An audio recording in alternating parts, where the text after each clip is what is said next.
Thốt cho dễ chúng có yếu tàu mưa. Bảo dung cho kênh lông hầy, cho kênh lành trình chiếu. Dễ thốt tổ kinh sâu. Kinh sâu, hiếp lưu sâu, chiếp yết sang, tỷ yết diệm. Dễ thốt tổ yêm, tỷ yết diệm.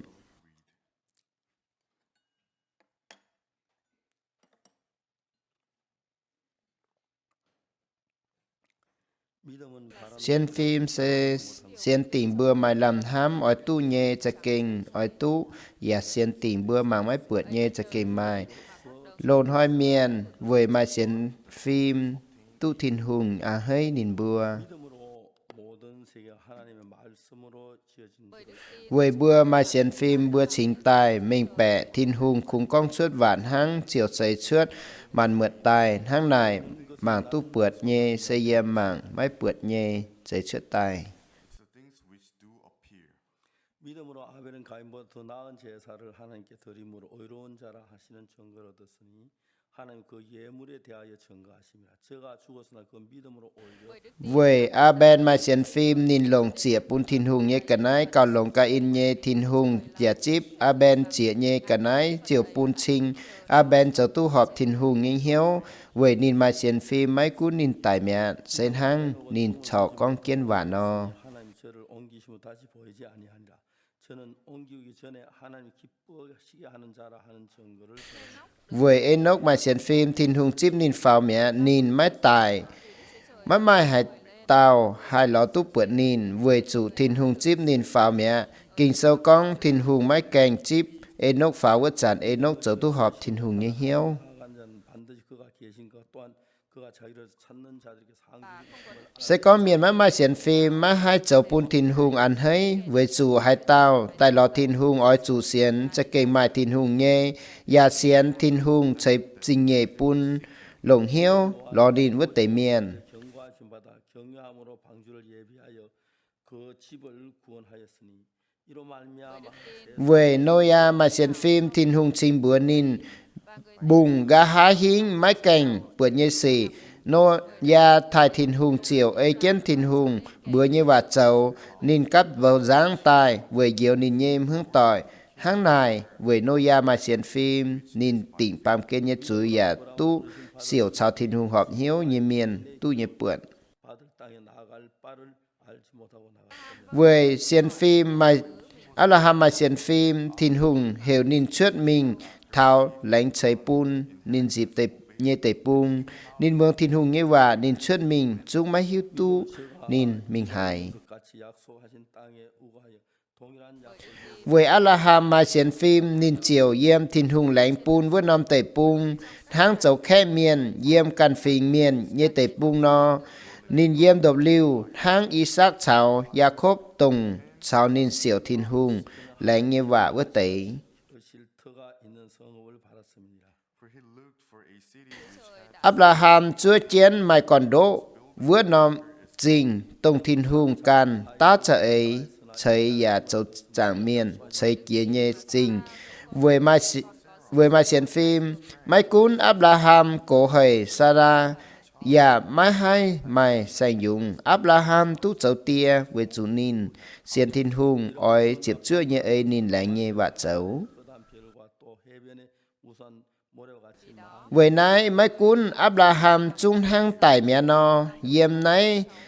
đủ lan miền suốt tải như chảy phun đồng cung ngoài lùng như hơi chám và đồng khói như xài chiều chám. 감사합니다. 거기까지만 읽겠습니다. Thốt lành trình ye thốt tổ thần anh hang 칠판을 이렇게 사용하다가 갑자기 없어서 제가 당황했어요. ye lồng có mấy năm hiền đều bượt hình suốt ye bượt 깜짝 놀랐습니다. I was very surprised. là quay nó đâu ứng hình suốt mẹ. 우리가 신앙을 가지고 믿음이라고 말을 하는데요. So living spiritual life, we call it faith. Bữa con thọ xem phim chào bữa chàng như mẹ. 믿음이 아닌 것과 그 차이. There's difference between having faith or not having faith. 그리고 또 내가 믿음이 Tổng bữa mai như xem phim tổng bữa cái mai như There's big difference when you tổng bữa mai xem phim như trang hồ nó cần nhung sẽ năm tổng xem phim sẽ hay nhung bài miền xăm hám xem phim sẽ kinh ả hầy 어려운 게 아니고 xiên phim mai hay nhung xiên nó xiên phim hang 오랫동안 사단의 인도를 받아왔기 với chủ bữa chủ Satan đưa như chẳng hồ lào Satan chăn chăn pun bữa ham 여러분 속에 어떤 생각들이 일어날 때 mà nhung ham như cháu thảo bữa tài nó 도는 생각이다. 이거 주님으로 오는 생각. mấy 그렇게 mấy mai bữa hai pun gọi nay nó Satan pun là như ham phải bữa như ham hai nhung yếm bữa như hiếu thuyết tài mà chẳng hồ bữa ham thằng này vì hai tiểu bữa mày ham thằng này mà chẳng hồ bữa hai dòng bữa càn 이야기하면서 이거 화낼 만한 일도 아니냐. mà chẳng hồ bữa con và nó tệ xịn hang con đấu tu bữa đầu nái với hai tiểu nó nấu đồng nại There's sometimes we feel yếm bữa như gòn phám mày nó nhung ham như cháu sẽ như phải 내가 왜 이런 이야기를 하지? 그럴 때가 많아요. and when I talk, I often think với chú nó xuất nó tên ham như cháu bữa xin tên ham với hai tiểu mày nó thể xịn xuất tại yếm bữa bà trên trên yếm bữa như hiếu cứ nhựa mày chám nhung ham như cháu nó xuất tài với nhung bữa nó xiên bịa hai nhung ham như cháu 그런 것으로 이제 믿음의 세계가 만들어져 가기 với chú kia nái liệu bữa hiếu tú ở chỗ pun Việt Nam đùng đĩa như xiên phim 기본이 좋아하는 생각, 좋아하는 말, bữa như con khúng mày nom đùng đĩa mày nom ham con bữa nó tổng bữa cần ỏi nhé 보여주는 좋아하는 그 bà giờ nhung chiếu thìn hùng bún bữa mảng túp bữa thảo chiếu thìn hùng ham yết nhung mênh bè bún bữa hiếu tu thảo chiếu chiên chiên bữa hô pháo yếm bữa càn ỏi ham như cháu tổng bữa hô pháo bữa chàng như chàng hồ 대부분 사람들이 살고 있는 yết chúng bữa chàng yếm nom đùng đĩa càn nhung ham như cháu khẩn nhung chiếu xiên phim sẽ hắn nhung xiên phim sẽ xiên này để bữa hiểu xiên phim kinh sâu tu phía trên 게 아니라 하나님. mấy chế xiên bịa can nhung xiên bịa chiếu thìn hùng 근데 여러분 하나님 믿는 그 믿음을 가지고 이러고 달려나갈 때 hang có yếu tò mưa bữa mai xiên bịa chiếu thìn hùng bữa chiều chào mình 가지고 왔는데 하나님 말씀을 나갈래가 또 하다가 내 생각은 이게 좋을까 이거 막 그 구분 못해 애쓰는 그때 이제 문제가 xin đàng bữa chàng bữa cùng mánh nhung với nhung ham bữa ham như tu ở dạng hay nhung ham như kéo mình với nhung chiều nay tệ sĩ nó suốt 이번에 이스라엘 가서 말씀을 참 nó dùn mình thảo Israel yếp bữa thảo dân nhung lành trình chiếu sẽ hay nhung 내가 이제 똑같은 성경이었어요. như thay miền mà như kinh sâu như mà như kinh sâu phiền hang rảnh 우리도 그건 차이였지만 với chú yếp bữa thảo ni bữa can nhung xe ni bữa xe Hebrew và yếp xe Hàn Quốc vạn hang yếp chun chiếu nhé tổ nên bữa mường yếp 여기 이렇게 돼 있지 않느냐? có một bữa tổ kinh sâu một bữa tổ một bữa xiên nánh tu phiên hàng nay phải kinh sâu tu phiên trên hàng nay liệu ni bữa tu mường ni bữa mình bẹ ni bữa nó sẽ kinh lộn nay giờ nhung yên nay sẽ hay nhung 기본 우리 생각하고 mà nhung ham như cháu tổng bữa mày 하나님 우리에게 주는 그 생각하고는 hãy nhung tông chiếu thìn hùng pun bữa nay sẽ cần nhung hai tao xiên bịa chiếu thìn hùng 아주 믿음이 쉽게 자랄 수는 이 하나님 châu pun xiên phim hai lô pháo rồi kia xe mà giật đủ nhung mấy cuốn phường hãy nhung xì 악한 생각 hai nhung yếm bữa ham như cháu suốt sao tổng hang yếm mà bữa lùng đĩa miền tràng yếm nó pàm kên 속아서 nên bữa sẽ kinh hùng nên bữa chủ Satan đứa ấy cần nhé ấy cần nhé cháu mình chủ miệt chàng nhé cháu sẽ kinh nó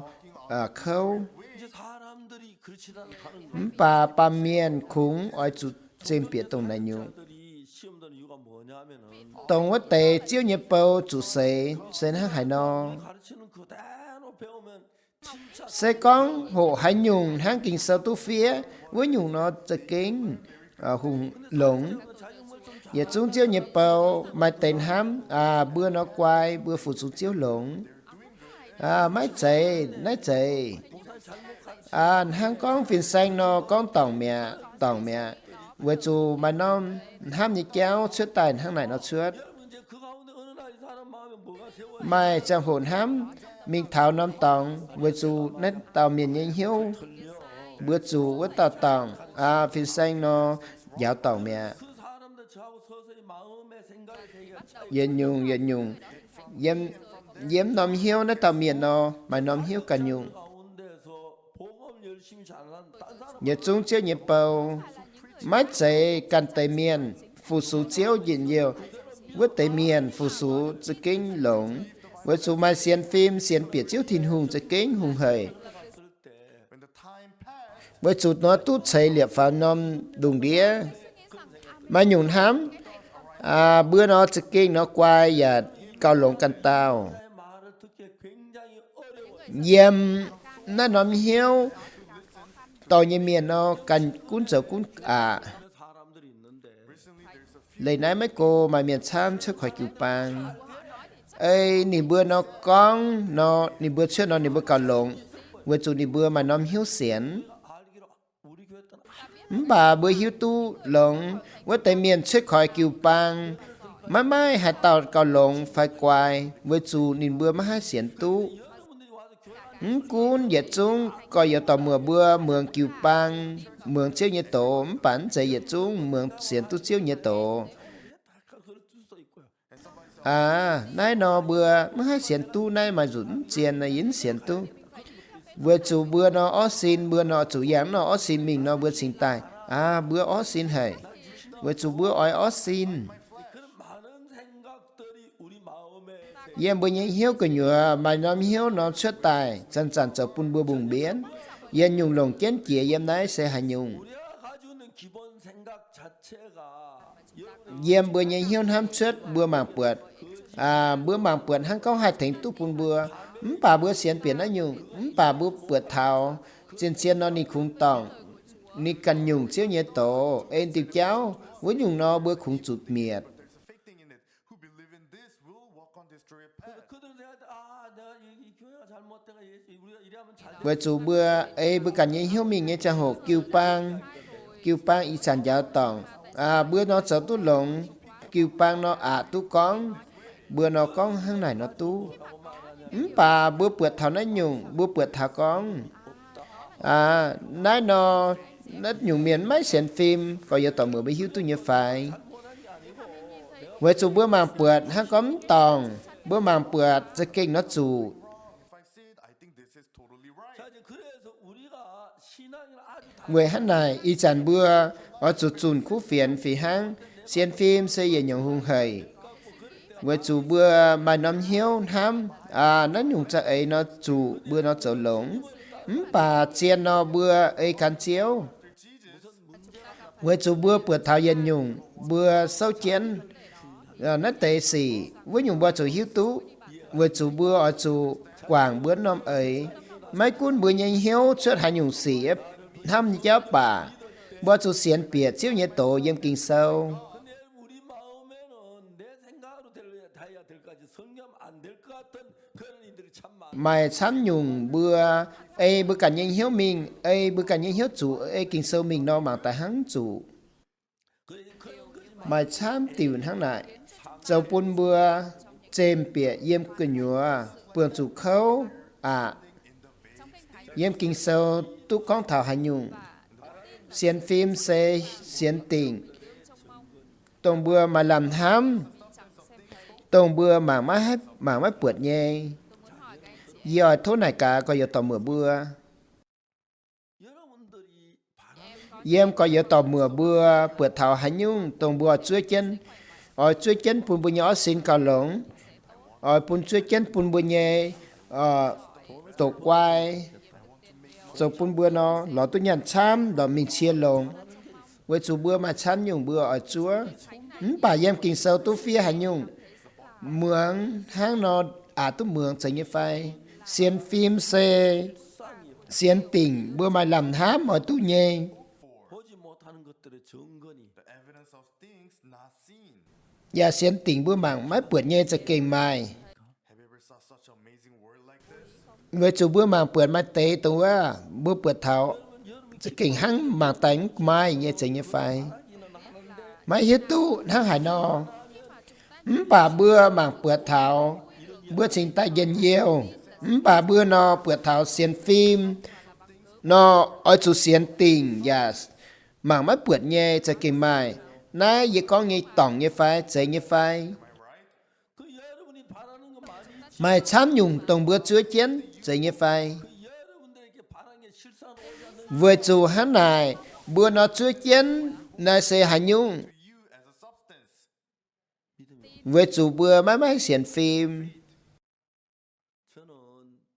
한때 위장이 안 좋아요. mai chẳng hồ ye nó bút cái xe bữa như bảng ye nó sẽ kinh hải khâu ye nhẹ cái xe bữa sẽ kinh nó mất lộn với chủ nó ít chẳng ye nó chọ chàng ye mình thảo đức mình thảo khỏi chun tổ vui ye này như cái xe bữa mất lộn ye thảo phiên sang li mi mốc mình phiên sang li he mốc nó thành bún ye chăm ye con thốt sủi thốt phiên sang thì ye bỏ như trái thuốc như phai với chủ ye nhận diện nó nếm phan phiên sang li mời nó thành ye nan cái xe tí tiền tu như phai với chủ ye có thế này 제가 그랬어요. I did that. 하여튼 그 cô nói hại bà tao dùng ye mình đức khỏi chun tổ vui với chủ ye nhẹ ở xin chỉ kinh mấy lủng mấy hên với chủ yếm này nó ye tổ kinh sâu yếm kinh sâu mắt thái ma khô sâu chẹp yết trang như chẹp phê yếm về hát này mấy bữa ta cáo thôi nhà hành nhung mấy bữa xiên tỉnh mấy bữa chẹp tu với nhung á Whatever ye desire, seek, and believe, then ye shall have them. 그럼 내가 너에게 말 무엇이 기도하고 구하면 받은 줄 믿더라. 그러면 그 너희 그대로 돼. về hát này ye con chào mấy bữa ta cáo thôi nhà hành nhung mấy bữa xiên tỉnh chẹp tu với nhung mãi hành nhung hang yếm nó nằm đồng đĩa khung yếm này kinh sâu hang à nó nhung nó hành nhung chiếu nó có hành nhung y chàn bữa nó buồn hang này I am having stomach ache. 배를 낫게 달 기도. về hát này bữa nó thô chiếu nó buồn bữa nó bảnh lống 내 배가 낫게 돼. với chủ bữa xiên nó lông mẹ với nhung bữa xiên nó trở lông mẹ My stomach will get healed. à hang này phải à hung hầy This is very easy. 내가 이걸 몰랐지. với hát tiểu bữa nó mới hiếu tu nó nhung 자, 그래서 내가 마음으로 với hát này yếm gì nhẹ hiếu cái nhuận ham 내가 이제 이 배가 yếm nó sẽ kinh nó mùn 근데 이제 그날 내 마음 bà tông đàn ho yếm ham à với nhung nó bữa chủ xiên nó bữa chip tu So I prayed. 기도하고 구하면 받는 줄 믿어. xiên nó tu với nhung chiều tu với nhung ạ với chủ yếm tao cáo chiếu à yếm nhẹ cái xì bữa chỉ ký mùn 제가 3개월 동안에 bữa là nhẹ của nhung à 그 당시에 내 체중이 70. là yếm hiếu thảo chiết dịch chan 3개월 동안에 체중이 한 10. bữa là nhẹ cái nhung nó yếm heng yếm chiệp chan yếm chiết dịch chan thảo lựa dịch chan hầu nó thô lui à thô chớt với chủ na yếm này yếm ham 한양대학교 체리형 박 tông này mai tàu địa sai miền 저한테 얘기해. với chủ yếm với hàn nhang nhé địa sai miền nó có một giờ phim sang chủ phải phim sang nhé cái xe bùa y dàn biển hang nhiệt khoái chơi hang sẽ có phim sang nhàn mắt chủ với nhung ở nhiều chủ hú chuốt 이장의 부모님 때문에 24시간 sẽ có phim sang cái xe bùa ở hú nó phim sang ở chủ nghỉ chỉ phải năm trang hồ ở chủ tài với chủ phim ta địa sai miền ở pháo địa bún ye bữa tháo nát tê địa sẽ kính lồng 속이 hốp bìa sẽ kính heng cho bún hiếu khủy yếm à với nhung nó mà nhung địa lồng hả này ô sẽ kính nó lồng với chủ ye nó hốp nát tê địa giờ năm lại bài 그런 건데 이제 약을 먹어도 효과가 bà hốp nó hại mất thành tu hại nhung 처음에 먹었을 때 그렇게 막 mường háng 먹지 않더라고요. hốp dàn háng vướng hốp đảng vừa hốp dàn mà làm ham mà làm lộn ít sẵn hốp máy làm lộn 문제를 가지고 하는 với nhung ye tò nó tệ xỉ xuất chiêu nhẹ dậm hiền liu dầu pun ye tông như cái xe môn mấy bữa ta cáo thố nhẹ hành nhung mấy bữa xiên chỉ tua nhung 놓고 나서 수없이 생각 tông lại đom nó ye ham thảo chiếu nhiệt tổ tham dùn He desire when he pray, believe that he receive them and he shall have them. có ye tò mưa bữa chỉ kinh ấy bữa nó tụ mường phim xanh khung ham xiên phim xe nó nhung nay xiên phim phải mày nay đều chỉ kinh hắn này phải tông này thôi với chủ ye khung ham 정말 내가 이 성경은 내가 chen chen 배가 아픈데 기도해. sẽ con ye xiên chiếu nhiệt tổ yếm nái tông này thôi ye tào cáo ye thốt chiếu nhẹ en ye xiên tình ye xỉa tu với nhung chiếu ya chọn ye lồng Stomach, and if I believe it, then I will receive it. 이 말씀 sẽ con ấy chiếu nhiệt tổ ye chung nó tu xuất giảng dạy sẽ có bữa xiên biệt chiếu nhiệt tổ 병원 다문 닫아요. Then all the hospitals với nhung nó địa sai miền nó triệu quân địa sai cành dạy như phải tông đàn ho ye nhân hiếu tình xiên biệt chiếu nhiệt tổ chiếu ye xiên biệt chiếu nhiệt tổ 내가 이 말씀 sẽ con tông lại đom ye tổ đã tàu kinh sâu tham dùn 이 말씀도 내 배에 다 나왔더니 믿을 tông ye xiên chiếu nhiệt tổ xiên chiếu nhiệt tổ trọ lồng ye cái xiên bụi như bảnh yếm nái sẽ hái nhung với chủ ye mấy tung nhàn kim chi phai nhàn hái nhung nhàn hốp biạt phai dài 김치를 못 먹는 이유가 với chủ ye mấy tu nhàn kim chi sẽ hái nhung với chủ nhàn pìa cái xiên bừa chiều mai xỉ I get bad stomach, 배가 but if I 아픈데 다 kimchi, 저 배가 với chủ ye nhảy cái xiên bừa mun với chủ ye mà hai nhàn tu kim chi sẽ có ye lồng miệng nó với nhung nó do chủ nhàn kim chi do chủ nhàn đúng không thiên trang nghe thong với chủ ye ya ở nhàn kim chi với chủ ye nhảy cái xiên bừa mai xỉ ý chẳng ye lồng miệng ý chẳng do chủ nhàn kim chi với chủ ye ham about this. 입에다 김치를 먹으면 어떻게 되지? So what if I put the kimchi? sẽ có ye nhàn kim chi ye nhảy cái xiên bừa sen hang hải nó 배가 터질 địa sai miền con cái chia bữa nó hú suốt ở chủ tài bà chiếu nhiệt tổ phiên hang hải nó với chủ ye con sao mày mà bữa ta cả thô nhẹ hành nhung mà bữa xiên tình chữa tua nhung Believe it, then ye shall have them. 저는 có giờ tàu mưa bữa ye sẽ trở phiên sang với chủ ye tổ kinh sâu 성경에 안 믿으시면 sẽ có mấy xiên biệt chiếu nhiệt tổ chiều mai xỉ suốt 성경 안 믿으면 목사 안 믿어요. sẽ có phiên sang mấy xiên biệt chiếu nhiệt tổ nay sẽ được con bè 할 수 없잖아요. với chủ nó ye mà hay mấy xiên kinh sâu nó tu với chủ nó chiều suốt xỉ 그래서 그날 tông này hoi lùng đom chia dùn nó yên ham khung ham I thought again and again. 그리고 마지막에 gà há yên nó chiều xuất tiêu trợ ấy Result in my mind. 내배다 나왔다. yên nhé cái xia tu chọn lông dậy mẹ lạnh trình chiếu yên mà nằm hiếu nó hăng này tại thà lùng đom 그 아침에 우리 집에 손님이 tông lại đom Morning, many guests. mà chăm tàu khe miền tại thảo yên nhé béo với chú yên nhé áo bên nhận hốp bướng dậy yên của ngoại tìa bà em cần lên mai tê nhận hốp 밀어내고 hãng chúa với chú nó ye phóng tại nhận hộp chất ye nhận hàng nhận kim chi nhận thiên trăng ye thong với chú ye nhẹ áo kia nó bượt ye hét nín 어찌려고 이러냐고. có mày ở châu hắn nhung mày nhận hắn lại ye con mấy tụ dao ye nhẹ cái xe bượt lông dậy mẹ với chú ye nhẹ áo mảng ye liều mình với chú gà há ye nhận ye nhận thong nhận kim chi 이건 모험이 아니라 nay mấy chạy ye nhận nay sẽ xiên phim 안 믿고 하는 건 sẽ có mấy xiên với chú nó chỉ mấy nhận với chú ye xiên với chú ye xe nhận hốp xếp như miền sẽ có ye nhận túm bà ni bữa nhận mấy cái túm bưởi 갑자기 배가 아프기 시작. yếm này ye bượt tháo như cái xìa bữa mùn yếm hai tia tú với chú ye xuất cái nhẹ thốt chú ye bìa cái nhựa chép bữa tòng liều anh phía liều với cái xìa bữa anh mùn 자, 내가 지금 배가 아픈 ít dần ye nhẹ cái xìa mùn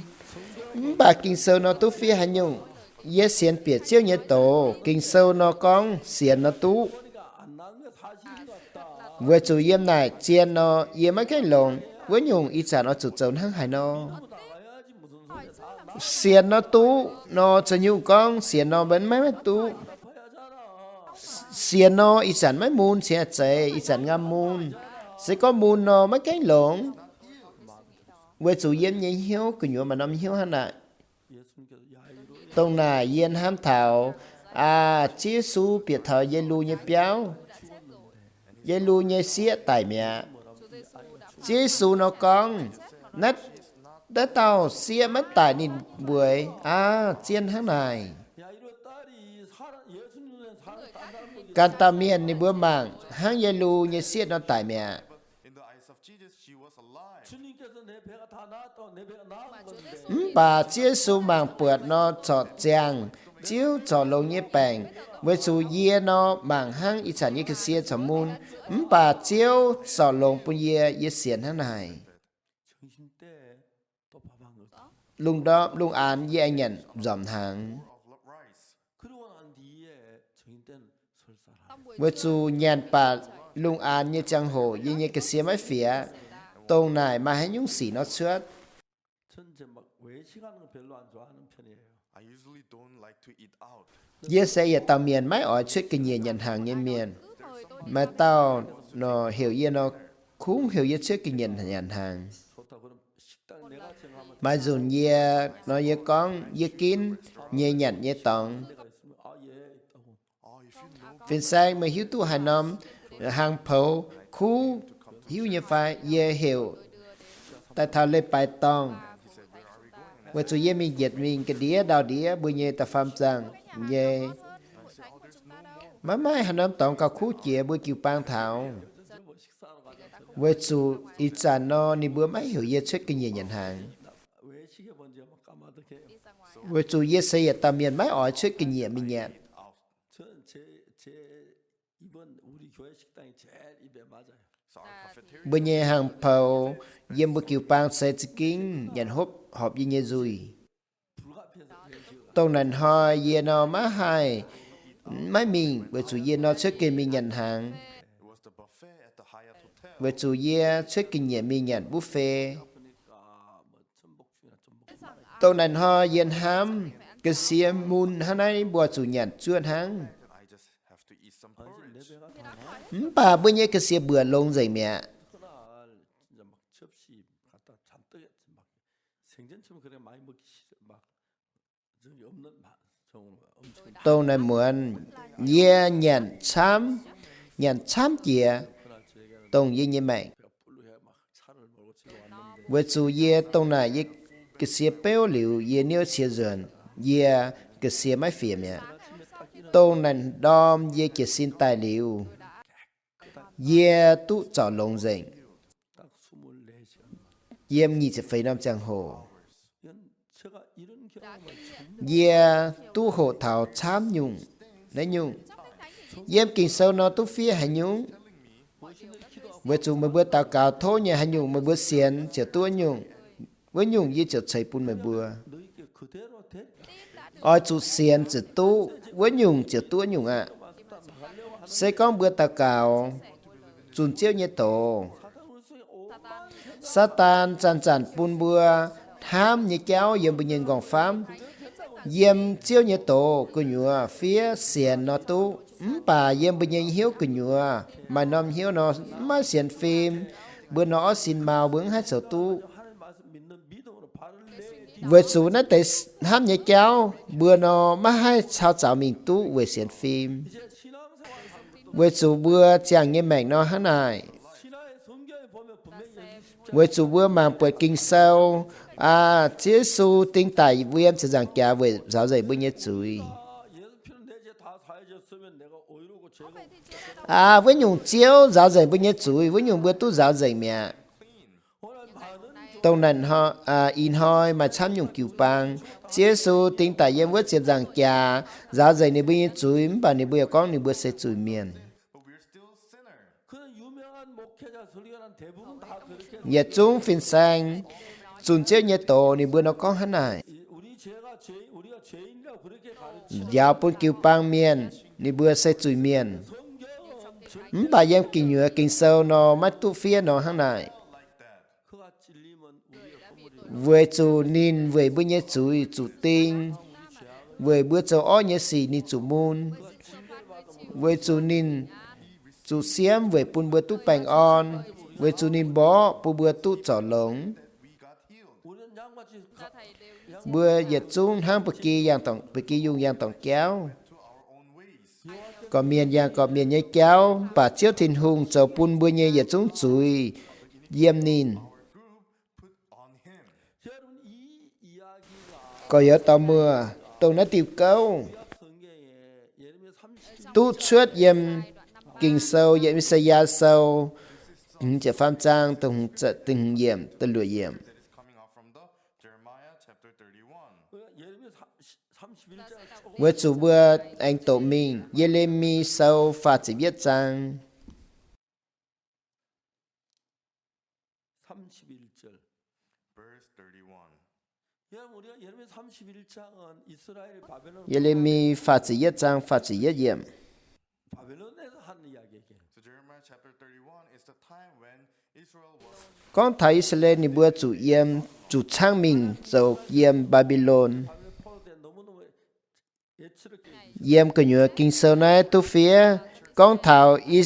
Israel miền chủ trang mình yếm Babylon 하나님께서 뭐라고 말씀하셨어요? chiếu con hăng hải nó yếm kinh sâu Yeremi sâu phạt chỉ viết rằng 이제 23 bữa mảng yếm nghi chỉ phạm yếm 나 만군의 여호와 이스라엘 하나님이 같이 말하는 내가 그 사로잡힌 자를 돌아오게 할 때에 그들 유다 땅과 그 성읍들에서 다시 이 말을 쓰리 nên kia nhé chiếu Israel nhé thìn hùng hăng này nó con yê tò nín bữa dườn tài pu nín bữa tu lồng hăng lộ nhé trình nín bữa yếm Yuda tề pung cha Yuda nhé trình anh lồng nát tề và con bánh phim nhé tòng trình dành nhé bông thốt chiếu chế phụ bùn mây 유다가 그 모든 성읍의 농부와 양떼를 인도하는 자가 함께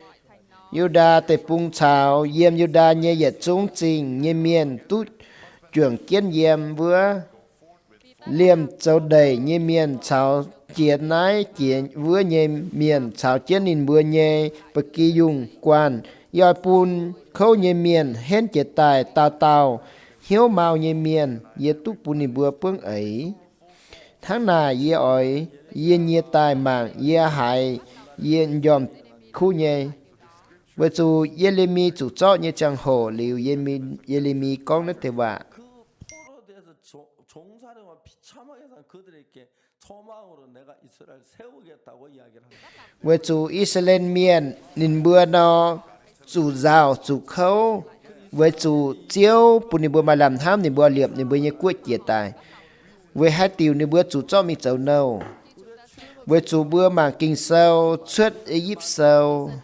với chủ Israel miền xuất khỏi Egypt tề pung với chủ chiếu con sẽ có 10 bữa muồng chiếu như vả 10 bữa nó ỏi liệp 10 bữa như cua với chủ chờ pun 10 bữa sẽ trình dành như phình với chủ Israel miền ni bữa ham con ni bữa ấy kiến chấm và ni bữa gà ha tổng chiếu như lệ lạt 이제 이스라엘 포로가 되고 이렇게 với chủ ấy nó tệ lạnh như vả ni bữa nó chủ chọn chỗ nào 그래서 하나님이 이 일을 이제 이스라엘 긍휼히 여기고 bà chiếu thìn hùng ở chơi en ở khó liền pun Israel với chủ chiếu thìn hùng lãnh pun Israel 다 지키면 내가 복을 주고 못 지면 저주를 sẽ có 10 bữa ấy kiến chầu chiều như chiều chạy phú sẽ có 10 bữa mà ấy kiến chầu như chiều 10 bữa tháng này chiếu lãnh như vậy chiếu nó chiều pun mai chiều như vậy với chủ chiếu thìn hùng ở khó liền Israel miền chiếu thìn hùng ở chủ chầu Hà Nhung với chủ chiếu ở chủ liệt kia sang như ngành và 너희가 내 복을 다 지키겠다. 그 서로 그런 내가 sẽ có 10 bữa ấy kiến chầu dành với nhung như ở chạy phú pun 10 bữa với chủ nái xe tao dùn là như vậy sẽ có 10 bữa ngành chiếu như lệ lạt với dùn 10 bữa ở chủ miệt 예레미야 31장에서 쭉 이스라엘이 với chủ yếm kinh sâu của nhúa Yeremi sâu phá sự yết trang với chủ Israel miền tu chiếu khó liền với chủ bữa mạng thảo phá chếp yết diệm If you read it, 18절에 phá chếp yết trang chếp bết diệm 저도 탐식함을 내가 정의에 들었노니 이르기를 주께 나를 징벌하심에 멍에 익숙치 못한 송아지 같은 내가 징벌을 받나이다. Yê hại Ephraim về cành rào trên con mây bó dạo yê chiều chủ bó dạo tháng này hang mái tú kia dạo kia nhé ngùng ton thô tỏ yê duyên về bùn yên hang lỗ ở nó về chủ mây chấu chiếu yê nhé thìn hùng thou art the Lord my God. 내가 돌이킴을 받은 후에 내가 뉘우쳤고 내가 교훈을 받은 후에 yê chủ lời gọi mây gà hán hám duyên yê tú mây dạo liu yê chiều bà yê nhé chăm chui yê chủ nhái chủ miền bài hiên về đam yê lùn như chẳng hồ dầu nhái như sĩ Even confounded because 자, I did 여기 bear. 이제 중요한 이 yếm nái bữa bượt thảo nghi chiếp diệm cho kính lồng kiến chiếu con Ephraim se yê nhiên hám nhẹ tòn má chế yê se yên hám hệ như phụ chuế má chế yê hai chẳng con nín yê trọ chẳng chủ nín về nái yê nhiên hiếu cho kính chẳng hệ nín yê đồng hai chúng oi khó liền nín I will surely have mercy upon him, saith the Lord. 이제 하나님은 이스라엘 백성들에게 긍휼히 여기고 싶은데 긍휼히 여긴다 약속을 chiếu thìn hùng oi pun Israel chiếu thìn hùng oi mai lại nghe ngày và chào Israel miền ngành chiếu như lê lạt với chủ nín bữa ngành chiếu như lê lạt nín bữa chủ chiếu 근데 이스라엘들이 포로로 가고 이제 저주를 받고 있는데 긍휼을 베풀 về hát này nín bữa chủ cho nâu bà chiếu thìn hùng oi chạy en chạy phúc bù nín bữa y chàn bên hang chiếu lại nghe ngày và với chủ chiếu lại chàn nín bữa ấy chân chậu nín bữa chiếu tu sẽ con nín bữa mấy chân chậu nín bữa chủ chiếu 그래서 하나님 그들에게 은혜와 긍휼을 베풀기 위해 그에게 뭘 해야 về hát này y chàn chiếu ở chạy en chạy phúc bùn Israel với nhung chiếu nó chủ cho nhung chiếu ở chủ liệp sang nghe ngày và 첫 번째 약속 뭐예요? 우리가 하나님 말씀 다 지키겠습니다. tự nhiên nhung lại nghe ngày và Israel miền nín bữa giờ chú nó con giờ chủ ấy chân chiếu nhân lệ là chiếu con chiếu ở chạy phúc bùn nín bữa gã ha nín bữa tổng chiếu nhân lệ là mấy ấy chân chiếu như và cháu nín bữa nó chủ chiếu với chủ chiếu thìn hùng oi khó liền Israel miền 드리기 위해서는 약속을 다 chiếu ở chạy phúc bùn Israel miền chiếu ở thiếu yên chiếu ham nhớ kéo Israel, then we need to change the promise. 그래서 이야기 내려가다가 우리 yên này bữa bữa thao cái đi này con And when we look at it, 하나님 그들 위로하는 말을 하십니다. về chủ chiếu con nói tệ và on Israel miền nhớ hiếu về chủ bữa thao yếm nghỉ chỉ chúa yếm 그때 그들이 다시는 이르기를 아비가 심포도를 먹었으나 아들이 이가시다 하지 아니하겠고 in those days, those shall say no more, the fathers have eaten. thảo vứt tệ họ nhẹ miền mấy anh con tia nhàn angùn biểu xui phụ chúa nhẹ nhà diễn tao duẩn có miền ói chủ lại có miền nhé chuối tại hai tao nhàn angùn biểu xui nên cần nhẹ nhà chiều diễn á với chủ chiếu thìn hùng ói thiếu chiếu nhẹ lại nghe ngành và với chủ yếm pha sẽ viết yếm tháng này con nó chờ bữa hòn chiếu con nó nhẹ ói thảo y ói thảo Israel nhé chạy phun chào Juda nhé chạy phun liệp chia như ngành và 하나님 첫 번째 세운 언약은 십계명이었어요. tự giết nhung lại nghe ngành và sẽ chiếp tiêu lây lạt sẽ con ấy kiến châu sẽ tu phú mấy ấy kiến châu sẽ chủ chiếu với chủ Israel miền nhật trung hám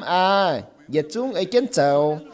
bà nín bữa mấy ấy kiến châu nín bữa nó chủ chiếu y chàn chiếu thìn hùng chiếu chạy phú bùn Israel miền 십계명을 가지고는 저 sẽ con vừa chiếp tiêu lây lạt nín bữa chủ chiếu 십계명 말고 다른 법을 가져와야 이스라엘 mấy chạy chiếp tiêu lây lạt với nhung ở chủ mà tiêu can tiêu lệ tại thảo nín bữa xin tại tu phú 복을 주고 못 치면 저주하게 với chủ nín bữa lành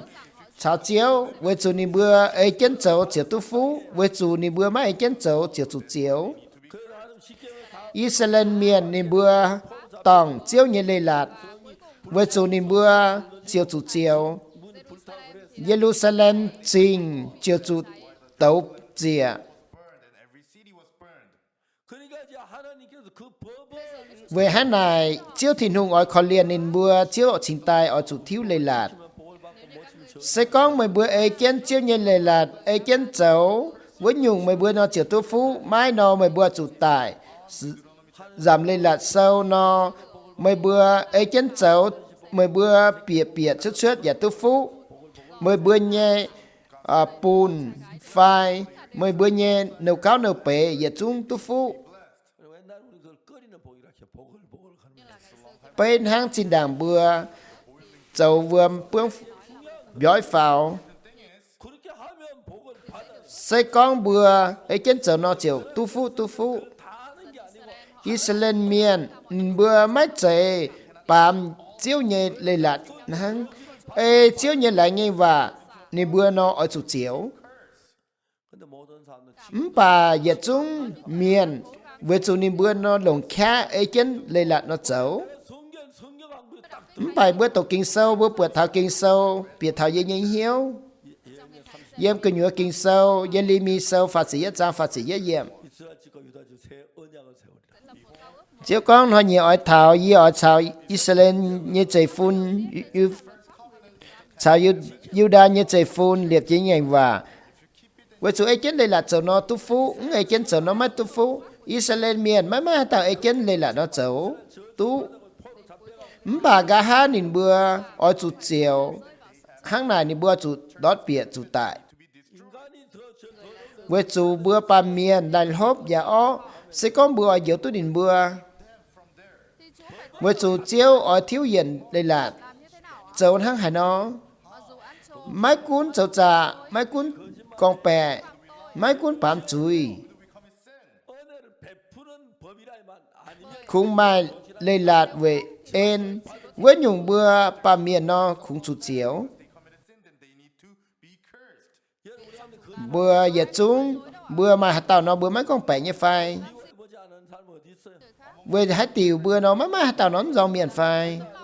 cho nhung bữa chủ mấy hạt tàu con đồng yếm hiếu của nhuốm mai ham như cháu phải sẽ có bữa sâu chân chủ tại như tòng bữa nó giờ chúng chủ tại hang y chàn chiếu thiên hùng oi liệp sang như nhành và 오늘 많은 사람들이 있어요. in hoi mà miền chám mấy hiếu tu thảo sang như nhành và thảo chiếu 이건 율법 뭐지? 율법 지키려고 해도 안 되니까 그러다 저주받고 명. với chủ ni bữa lồng khá ấy chân đầy lạt với chủ ni bữa mai ấy chân chấu ni bữa nó chủ chiếu với chủ chiếu thiên hùng hiếu tu bữa thảo bữa bà miền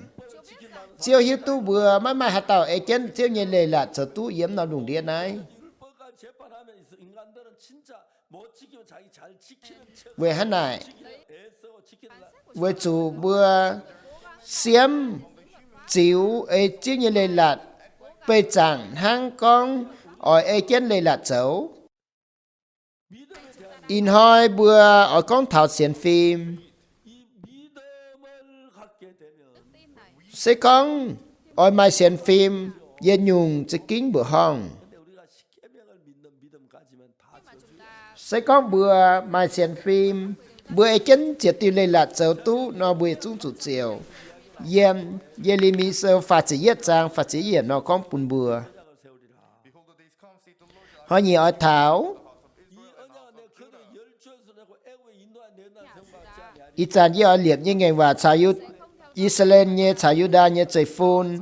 covenant that I made with their fathers in the day I took them by the hands to bring them out from the land of Egypt, which my covenant they break. It means they break all the law. 율법을 어겼기 때문에 율법으로 하면서 저주를 받을 수밖에. với chủ chiếu bùn ni bữa mai lây lạt với chủ chiếu cho bùn ni bữa chủ chiếu 그런데 하나님 이스라엘 저주받고만 모든 날 포로 잡혀가고 그걸 보고 불쌍히 Israel miền nín bữa chủ chiếu với chủ nín bữa chủ chiếu nào với chủ chiếu thiên hùng ở khó liền nín bữa 이라도 복을 받는 법이 있어야만 살 수가 있는 거예요. So they could only be nín bữa chủ chiếu nín bữa chính tài ở chủ mai xiang nhé ngày và ni bữa sinh tại tu diệu với chủ yếm này phát triển nhẹ yếm nó hắn này nó phía sẽ mến hăng ye khen chén nín nhẹ bùa nhẹ ông thái nhẹ bùa to nín bùa xuất íp tẩy pung nhẹ chẳng hộ sao nín bùa liệp chia nhẹ ngành và máy cún chiếu ở liệp can dùng lây lạt So it means that God will make a new can dùng tông nín bùa xuất khỏi íp tẩy pung in the land of Egypt. 그들이 내 언약을 파했기도 그 법으로 있을 절대 với chủ Israel miền nín bùa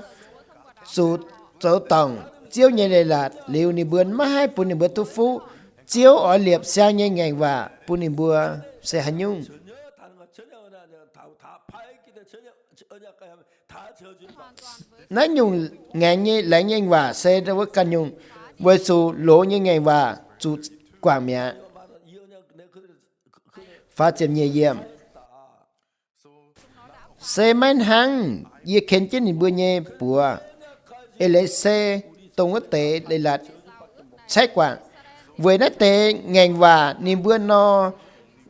bám chủ với chủ nhìn bữa chúng chủ chiếu với chủ Israel miền nhìn bữa nó quảng chiếu như lấy nghe ngành và với chủ nhìn bữa khung chủ chiếu bữa phà mạng như phát triển phàm chiếu con với tên họ nhẹ kia liu ye ở chào Israel như chạy phun liệt kia như ngành và sẽ hàng ná ye ở punin bữa châu ye như yếm ye như đây là yếm thì bữa như cứ hiếu cứ nhúa nhà phía cho nên bữa như hiếu bạn kia mình nó lồng kiến pha chật phê yếm yếm này mình có miền mái chủ anh giáo có cần như trường làng miền chào cần như có yếu con mời ở chủ thầy ở chủ hiếu tu chiếu với chủ nín bữa cao phải kia thảo cao lô kia như vậy chúng hiếu tu ye nói sẽ chiếu có như vậy với chủ ye ở quảng nín bữa như chủ nịp mấy anh chàng nín bữa như chủ đang nghe lây lạt ấy chân lây lạt cháu tu phu sẽ có mấy chân cháu ở chủ chiếu tên nhẹ nhung lây lạt second covenant, 율법을 어긴 그 죄를 mấy cuốn mấy bữa tổng lây lạt bà ye giáo dình mấy bữa nó tệ ye chúng chui mẹ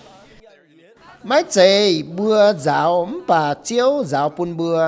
내가 그들의 죄악을 다신 그 죄를 기억케 하리라. ye ỏi quàng ni bữa cháu nhất chui mấy chàng ni bữa nhất chui với chủ chiếu con hắn này 모든 죄를 사해야만이 안 그러면 하나님이 법을 con hàng chiếu nhiệt tổ chiếu ỏi quảng nhiệt chúng bún bữa với nhung bữa nó chiếu tổng chiếu như lây lạt về hắn này chiếu su chính ta chủ diện nó bám kên quảng bữa nhiệt chui 관음하고 죄를 지어나가 bữa xe ye tao miền châu trà ó hiện áo hiện gỗ trên trên bữa xe chui miền lại hốp giả ó pressuring me to think me as a sinner. 그 예레미야에는 이 성경 말씀 bà bữa tổ kinh sâu chiếu nhiệt tổ Yeremi sâu pha xếp viết rằng 죄악을 다신 그 죄를 기억지 아니하려 여호와 chiếu con ye quảng ni bữa nhiệt chui ya mấy chàng ni bữa nhiệt chui 그 하나님 이 약속 chiếu thìn hùng lạnh Already promised. 이 약속 với chủ chiếu ở ấy kiến nên lại nghe ngày và với chủ chiếu phai chiếu số diệt thằng ấy bằng kênh tin tại yếu với chiếu rằng cha với chủ giáo dành với nhiệt chúng chui 그 하나님의 약속 ơi chiếu nhiệt lại nghe ngày và với chủ bữa nó tu chiếu quan dành chui với chủ yên nhung khó phí kia 오늘 많은 사람 in hỏi mà miền xám mà hiếu tu thảo nói tổ kinh sâu And they are calling themselves sinner. bà mà yên nhung nó yên lành trình chiếu 아주 어릴 때 với chủ ye hiếu tu thảo kinh sâu chiếu nhiệt tổ tông ye sọ lún như chẳng hồ ye hiếu tu ye xe mắt sẽ chui miền 이 사실을 với chủ ye yếm này ye con thảo nói thực chiến lấy yếm ốc san san tông yếm mình với chủ ye con thảo nói thực chiến lấy niềm bữa nó mới game ye 교회에서 들어가서 với chủ ye tổ kinh sâu bị mình tổ kinh sâu 그 다음에 제가 với chủ gà hai ye chàng với khu phiền với chủ ye chàng với khu phiền bà yên ham 보원 장로교가 mai chẳng hồ ye minh thảo kiều bang trưởng lão coi chúng tôi vui yếm trường lão phôn mai tao tòm mưa nhìn nghe xía bà nhìn nó chít tu dẻo nhìn nó chỉ kinh ham chiếu 자기 아버지한테 가서 tòm mưa mình tháo nhìn nghe tia con bữa nay tia con tia coi chúng tôi vui yên dùn với dù nãy sẽ cho cứu băng miền cổ trên trên tông này ye mãi mãi ye tới lui chú 그래서 이제 제 어떤 형제 하나 với chú mai tao có dẻo 그 이제 나오죠. nói tao có dẻo cao hàng ye 이제 우리가 보원에 딱 차에 내리니까 젊은 사람들이 마중 올라왔는데 với chú chẳng như bữa diệt chia mình thảo cứu băng bún liu như bữa mai miền chip như bữa với tay mai miền chip như bữa nó chú chân lùi chỉ kính rồi 보원 장로교 돌아와서 우리 숙소에서 với chú nói tao có dẻo màng bượt ni bữa chip như bữa nó ni bữa ni mưa con với chú nói tao có dẻo con ý sản bữa thiếu diện bây giờ lưu hậu nói tao có dẻo nó hồ hàng với chú ye chú nói tao có dẻo như lùi biển nó chỉ kính hồ 벨트가 잘 안 멜 정도로 với chú ye như lùi bún tao có dẻo nó màng nó chú nóng hay chú bùng túp biệt cái nhựa hậu với chú nó chẳng thảo nái sẽ dệt chụp dệt dùng khui chát với chú tông nóm chỗ nó mấy bền hay nhung 일어나기 시작하는데 tông này ho mà miền chít tu dẻo nó phá tài 거의 뒤집어졌어요. And the whole church was turned over chỉ chia nó như bữa chậu bún nó nằm kiểu bang tu mà thiếu diện except for a few elders. chưa liu ở tệ kiểu bang miền cổ ở tệ hang chít tu dẻo dày với chú tông nóm chẳng hồ kiểu bang sẽ kín lồng kia 집회를 열고 với chú tông này như mình chăm năm tông coi chúng tổ vui 그가 보원 장로 mai tệ kiểu ở đó kiểu bang miền cổ chun phải chín tròn kiểu bang phải kiểu bang tròn chu 그다음에 이쪽에 무슨 교회 với chú kia mẹ mà năm kiểu bang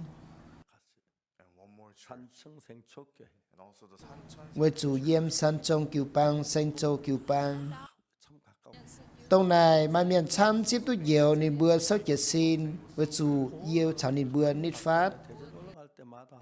pôn nít phát kim tròn với chú ye hát tràn nó mình thật kia thần nại ye cấp chún thần chết nhiệt tổ cháu có yếu tầm mưa Brothers and sisters. 근데 이 사람들이 구원받고 그렇게 좋아하던 점점 với chú nó tại miền chip tu nhiều nên bữa nó dần nhiều gà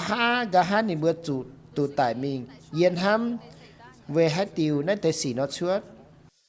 6개월 동안 찾아다녔어요. với lượt chút hà nhẹ do anh thảo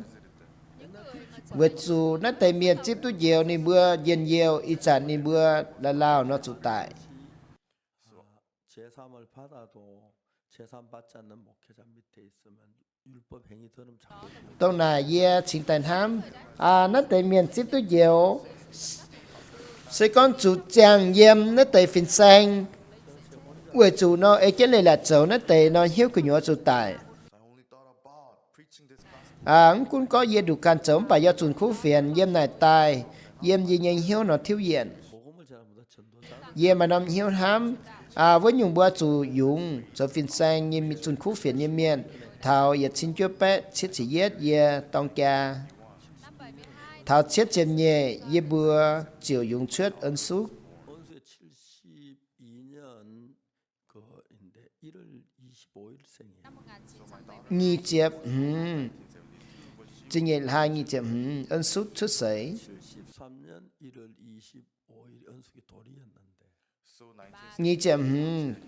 chỉ là ân xúc nó tu dạy hàng bữa dạy hàng ân xúc bữa dạy hàng nghi chép thảo nghi chép lùa ye bữa nó suy mình thảo thề gu moved to Daegu. 27년 thảo nghi chép chết vẫn hỏi ye bữa mình thảo thề gu 그 대구에서 이제 복음을 하다가 이제 파동에 교회가 tông này ye bữa phụ số chiếu yếm thề gu với chủ kiến con nói ye bữa liệp kiểu bang yếm pa đông tông ye bữa liệp kiểu bang yếm pa đô với chủ tông này bữa kiểu bang nó mà thằng nghi chép tam miền ô ye con bữa chủ tổ kinh sâu ye con thảo có ye tò mưa bữa hắn này bữa coi kinh sâu họ yếm nái tò mưa bữa này ye kinh sâu họ sẽ hắn nhung nái sẽ giáo bùn với tệ chuẩn khu phiền như miền ở trong phiên sáng ở trong nhà hái trong yếm kiều bang bưởi đó bưởi nhà hái bưởi yếm kiều bang nhận sẽ nhận hắn nhung nhận hàng 뭘 먹습니까? 밥 먹는다. ye chúng kiều bang miền nó niệm bữa bữa hong bà chiến sĩ nó bữa thảo nó tệ công chiếc thìn hùng ăn hay tệ sĩ nó chớt mai hay nhung nó hay thành ye At the time, we starved a lot. 76년 ye chín kia bé chết chết lửa y bữa chỉ con coi kinh sơ họ 지금까지 với chủ y bữa châu nó tệ công yếm này tật thảo ít sản 거의 대부분 나라에 우리 선교사. yếm mà bữa ye chúng kiều bang yếm nó nằm đồng đĩa bữa phụng tu chuẩn khu phiền như miền mình ít sản kia bữa kiều bang khu phiền chuẩn xuất đồng đĩa mà cha Arising. 우리가 지난 봄에 bình hạng bữa mình thảo Brazil 어셈블리 yếm này mà nó kiều bang The church called assembly. sẽ chiếu thì nùng như kiều bang It was Monday. nên bữa nó chỉ nhớ tật mình thằng này yếm chuẩn chiếu nhớ tổ 보다는 목회자 2,000명 yếm này 2,000 pastors. mà thảo y chín 앞에 제가 1시간 반 동안 với tệ Preached châu bia như miền in front of them. các chuỗi này ye thanh chế nhớ tổ Việt Nam phát triển buồn với chủ gà hát thì bữa con chào bữa kiều bang tổng hiếu mình chỉ xem nó lạnh trình chiếu y chàn bữa nan chân bữa chào nín bữa 하여튼 우린 계속해서 이 복음이 mấy cuốn hăng hại bà bữa nhà chuẩn chân khu phiền mình bà yên nhung mình bẻ cuốn miền nó có hai nhung người bà yên xuống nó bữa hong thảo chiếu nhé khu phiền tổng y chàn bữa chuẩn nhé 근데 몇몇 사람들은 조그마한 mai miền y chàn tranh hô chờ mạo nên bữa trước khỏi kiều bang The church. 교회 떠나서 한 사람 với tề miền trước khỏi kiều bang mai giờ tàu miền như mảnh tút lông rồi bữa chuẩn chiếu nhé khu phiền 자 이제 이 믿음을 y chàn bữa chầu nhé con thảo xiên phim 뭐 아브라함의 믿음 Abraham nhé xiên phim David nhé xiên phim Abraham said, faith of David. There's so many. mai miền chám chữa tài 믿음을 마음에 가지고 với chủ bún bữa mai tu xiên phim In our heart, 우리 생각하고 생각이 같이 bữa mai hai chám bữa căn như ấy bịa 볼 때는 믿으면 안 될 거야. sẽ có chám bữa như ấy bịa nó bữa thảo chẳng về xiên phim nó mà hai tu 혼도 아니고 믿음도 아니고 với chủ buồn chủ này tới sĩ này xiên nón tu dẫn xiên nó dẫn tu hắn này với chủ chiếu thiên hùng nó mà hai chỗ công với chủ yên như cái xìa bữa môn như chẳng hồ yên bữa thảo yên ham bữa chủ nhận kim chi phải bữa mấy nhận kim chi phải bữa nhận chúa bà tông này chiếu thiên hùng bún lại nghe ngành và yên bữa thảo yên nhung đồng kiến 우리가 이 하나님의 말씀을 bữa xiên bịa chiếu như tổ word of God. 우리가 죄가 bữa xe giờ tàu miền mà chú chăm 하나님 이스라엘 백성은 그 율법을 지키지 못할 걸 알고 bà chiếu thìn hùng hiếu tu thảo Israel miền nó mà hai ấy chân lê lạt sở tu chiếu xin tại bún lê lạt Keep all the law 율법 죄를 깨닫고 chiếu bún lê lạt bún này bữa hiếu tu can mà chui to make them to realize about their sin. 율법을 지켜서 온전히 mà mai hai tàu ấy chân lê lạt dấu nó tu phú 방법을 구했는데 với chủ chiếu thìn hùng xin tại ói đã bún nó chiếu ói quàng bữa nhớ chui mấy chàng bữa nhớ chui Sin no more. 이게 이제 새로운 nái xe sang như ngày và 율법을 어긴 사람들이 율법으로 재판하면 với chủ châu tổng lê lạt với tệ ấy chân chiếu như vậy với nó mai chân chiếu như vậy nó chủ chiếu 이제 우리는 이새 với chủ y chàn bữa chủ xiên bịa chiếu lại như ngày và sang như ngày và ye quảng mình bữa như chuối nái xe chiếu như lại ngày và sẽ con chiếu thìn hùng mái quảng Forgive our sin, chiếu thìn hùng nó sẽ bên chuối miền sẽ như phai right? 하는 명백 bà chiếu thìn hùng quảng bún bữa mình bẻ bữa ở chủ xiên bịa chiếu như tổ Jesus, our sin is washed. mấy chạy bữa ấy chân đây là nó tu To keep the law. 율법을 다 bữa tổng chiếu như lây lạt mẹ 우리 율법 어기지 않고 mãi mai hai tàu ấy chân lây lạt cho tú 그래서 믿음이라는 것은 xiên phim sẽ hãy nhung 바라는 것에 실사할 수 xiên phim nó hiếu tú thảo tùng bữa nó chuối chân nói tú bượt sẽ có bữa xiên biệt chiếu như tổ bữa mấy cái bượt bà chiếu nó dấu yên nhung bữa hong yên nhẹ cái xe bữa lồng yên xiên bữa chủ yên bút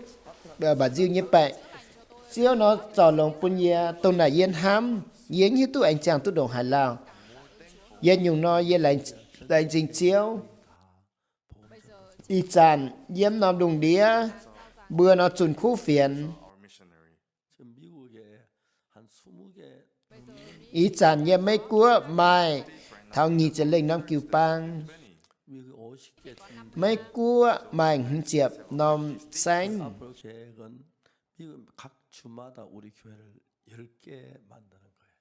Our now goal plan is to make 10 như bữa nó xuất chạy Việt Nam xanh yếm mấy cua ở chủ liệt xuất chiệp năm kiều bang mà chám tàu tôm phiên xanh hồ như phiên xanh kia mường kinh sâu mường khu phiền chip tu chả thì nung họp hiếu chip tu diệu 새로 시작을 했는데 với chủ như bữa kia chia số xuất sấy như chip So we started since như bữa ảnh kia con cào diếu bánh hàng như bữa dầu yếm nhị chìm nhảy năm tổ mũ đàng khoi vùi cantata bữa năm trang hồ mai chính tổng với tây tàu như miền tây thảo 어떤 때는 100명, 200명 mai trang hồ 그렇게 ye pe tàu phàm pe tàu phê pe hùng pe tàu tây thảo chuyển trên khoi vùi 500 people, many pastors came. 그런 목사들 앞에서 우리가 간단히 시작하기 전에 So before Qatar, đàng bữa those pastors, kia con cantata ye nó chùn chưa như khu phiền 일이라는 아십니까? có giờ tàu mưa bữa hiếu tu mà hay nhúng xỉ chưa như vậy ye chúng mấy cuội nhẹ bẻ phình ni bữa ăn hay 미국에 있는 모든 목회는 우리를 다 ye chúng phiền xanh ni bữa nó ăn hay chỉ bữa kiều bang 이제 시작하다가 bánh hàng ye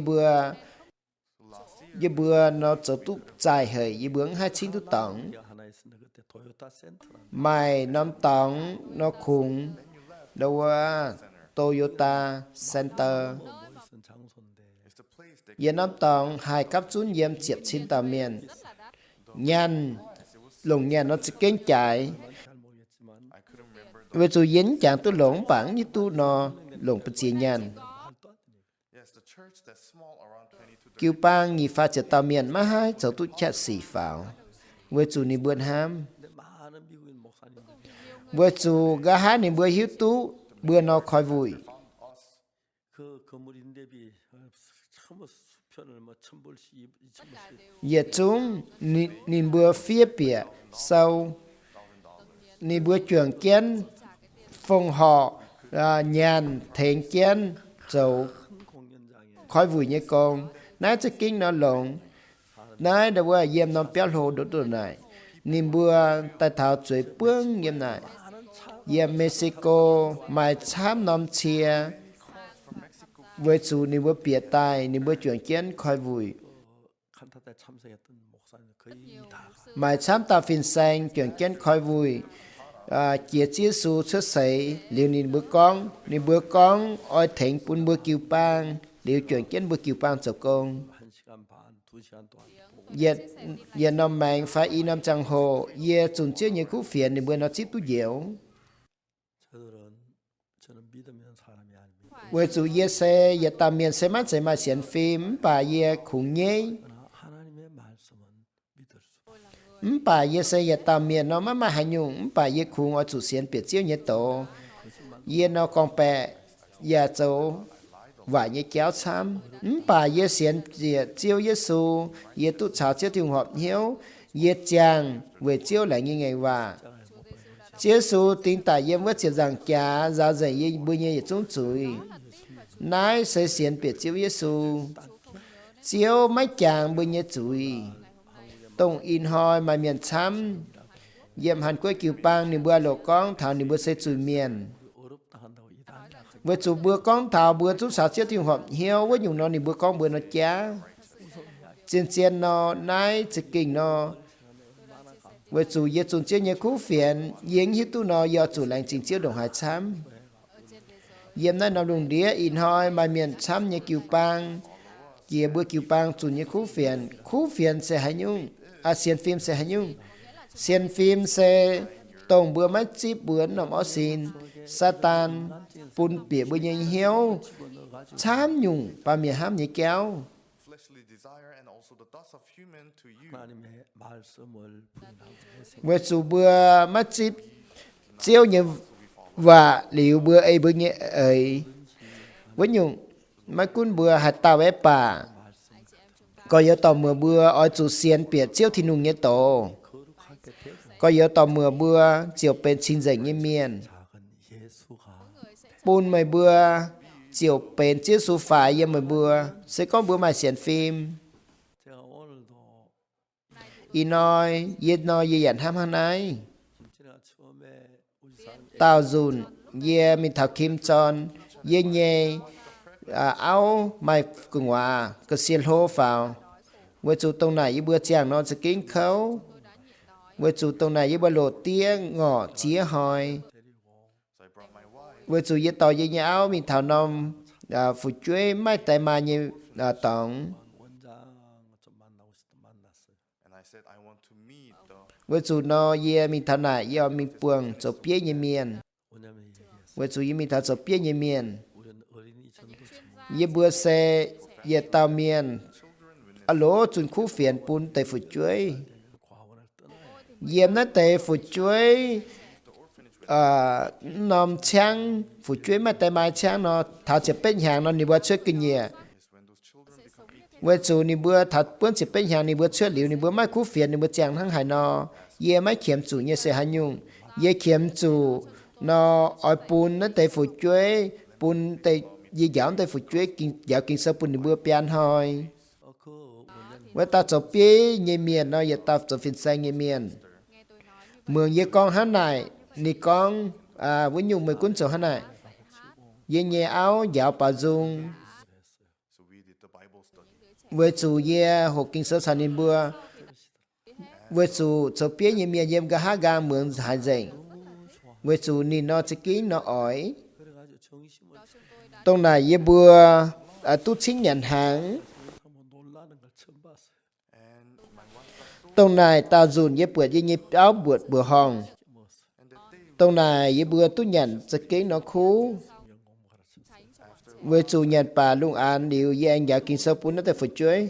and they gave us so với chủ luôn mượn như bữa anh tu chip tu nhận khú với chủ luôn mượn điều như bữa anh chuẩn chơi như tổ tông này hỏi tình nghĩa như chẳng hồ như bữa giang chào dần béo 그 이튿 아침 gà hát đòm như bữa anh má may nhàn như bài tiếng ngọ như bài thần là dạo 과원이 tây phụ chuối tông với tây phụ chuối như bữa thảo non như bữa chỉ kính ỏi 끌어안고 울고 막 như bữa ho chân như bữa non như bữa nhiễm and they were crying. 얼마 전에 이제 그 원장님이 지금은 세상 떠나셨는데 số biết như miền nó lão nãy chia sẻ mẹ liều nín tao ông anh liệp nom họ tòng yếm kim trần mày hỏi như bữa khói vui cantata yếm thê gu 그 이야기를 하다 저희 김천에 그 학교 이사장 mày tao tại thảo nó con và với chủ nín châu bía yếm nom họ tòng yếm kim trần 내 그 학교 가는데 그랬더니 Oh, I know. với chủ nói tao bía nó con bữa giờ con phiên xanh thằng nom họ mẹ liều chính tay con nó chính tay ô tông của tao ông như ton 이제 우리 좋아 tông này hỏi nói tao chụp bia như mi yếm nó họ tòng nó khói vui nhìn nào ăn hết khói hiếu buổi bữa luôn ăn nhà chính như mi nhận hàng 그날은 내가 꼭 이제 그 대구 tông này hỏi ye mai con ở mình thảo khói chạy xem phim vui yếm tê tốc ye con ra hỏi nó tu như phai ni con ra hỏi giả tu 우리 수양이 주랑 그때 이제 그 다음 날 이제 제 아들하고 같이 갔어요. It was during the retreat time, so the day after I went there, bữa chủ như bữa em coi sẽ xem phim với như tòng nếu gà hai yêu mình we went to a restaurant and we ate. như bữa mình thảo nom tòng châu nhận như tòng nó đâu có sự kinh khú 복음을 전했어요. bữa chủ như bữa siêu mình liều gà hai như bữa nó chuẩn chia như khú phiền thì nó chỉ tu nhiều trên trên nó lành trình ở chiếu 하나님께서 chiếu thiên hùng yếm chảo bữa cho kinh nó lống lành trình chiếu Amazing it is that God is working in us. bà mai giờ nhung lồng kiến mai chăm nhung tông bươn ham nhảy kéo Satan sẵn sẵn pun bìa bươn nhảy hiếu châu pun bưa quảng chiếu nhảy tổ 약속을 하나님 bà bưa xiên bìa chiếu nhảy tổ bưa chiều bến nhiệt tàu mai xiên phim như miền 여러분 속에 하나님의 역사 yếm bưa có yếu tàu mưa bưa nhảy hiếu chiếu thì nung bìa ở châu công châu pun có yếu tàu mưa bưa chun chiếu nhảy khu phiền sẽ có bữa mai xiên phim với nhung chiếu thiên hùng chiếu ở xây phúc xây en pun bữa tu phú 된 삶을 châu pun bữa chàng nó chiếu tu en 믿음은 진짜 xiên phim chơi kinh nó lủng 내 생각 bữa chủ quảng bữa ham nhảy kéo 말씀을 bữa ở chủ xiên biệt chiếu nhảy tổ 생각을 y chẳng bữa ham nhảy kéo lò thảo bữa chơi nhảy phai 내가 마음이란 좋은 생각 따라 살았지. hiếu cơ nhựa khung chăn chăn ham con ở chủ châu lủng bà có yếu tỏ mưa bữa ở chủ xiên biệt chiếu nhảy tổ 약속대로 chiếu thiên hùng oi châu công ơi nín lại như ngành và kia có yếu tỏ mưa bữa nhanh hiếu có yếu tỏ mưa bữa mắt tung chủ đứa vườn ham bữa nhảy kéo chủ đứa vườn Satan pun nhảy ham bà bữa xiên biệt chiếu thiên hùng nhảy tổ 말씀 믿는 게 So yes, God washed our sin, and we need to believe it. 내가 볼 땐 죄가 많아도 bà bữa mảng nó bữa chui miền 십자편 내제 씻었다는 với chủ chiếu châu pun bữa giờ với chiếc giảng trà với chủ bữa xiên nói nhung bữa tút cháo chiếu thiên hùng họp hiếu với chủ bữa nó chiếu tút cháo thiêu họp hiếu nay sẽ xiên phim nay sẽ hiện nhung chiếu thiên hùng ở giáo pun bữa y chan hang Abraham hang David bên nhiệt tàu pa miền mai xiên phim mai tung đâu có chỉnh hai tàu ye ói có yếu tỏ mưa bưa chiều ta tàu bên mai xiên phim như miền thuốc lành trình